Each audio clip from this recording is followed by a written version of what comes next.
No one goes on a honeymoon with a complete stranger. But I did. He was my husband on paper, yet my heart still didn't know him. We met for the first time on our wedding day. Like two strangers quietly signing a contract. No real smiles, no eye contact, just heavy, uncomfortable silence. Everyone kept saying it was such a grand wedding. But inside my chest, a tiny frightened bird was fluttering, too scared to fly. That night, when we entered the room, he closed the door so softly.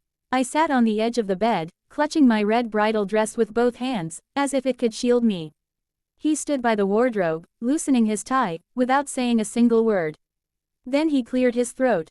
His voice was so gentle it reached straight into my heart. Listen, we don't have to rush anything. I don't want you to feel scared.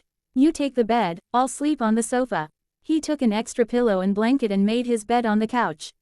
That one small gesture of respect, it tore down every wall I had built. That night, for the first time all day, I smiled on my own. 3 days into the honeymoon, the distance was still there. We took photos like tourists, talked like old classmates, and he always kept a safe space between us. On the third night, it was raining softly. We were sitting on the floor, eating Maggi straight from the pan. He asked, "What's your favorite childhood memory?" I told him I used to love drawing but had stopped years ago. He smiled and said, "Then start again. I want to see the world through your eyes." In that moment, something inside me melted. He didn't just want my body, he wanted my soul.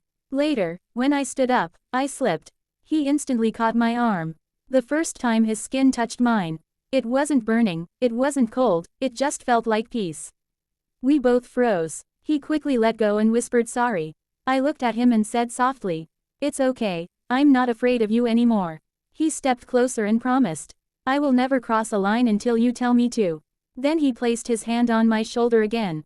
This time, I placed my hand over his and said, "Now I want to know you, not because we're married, but because my heart wants to." Before he could overthink, I grabbed his collar myself, pulled him close, and ended all the distance.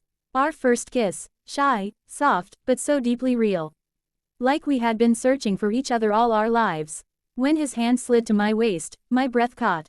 He kept asking, should I stop? Every single time, my answer was, no. We fell onto the bed laughing, breathless, still fully clothed. That night we touched souls long before we touched bodies. We only kissed, for hours, slowly, endlessly, like we had stopped time itself. When we came home, we couldn't keep our hands off each other anymore. He'd hug me from behind in the kitchen.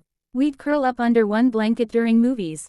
And at night, even in sleep, his arms would find my waist on their own. People say love begins in the heart and then reaches the body. For us, it was the opposite. Our souls met first, and our bodies simply followed. And maybe that's why, even today, every single touch still feels like the very first time.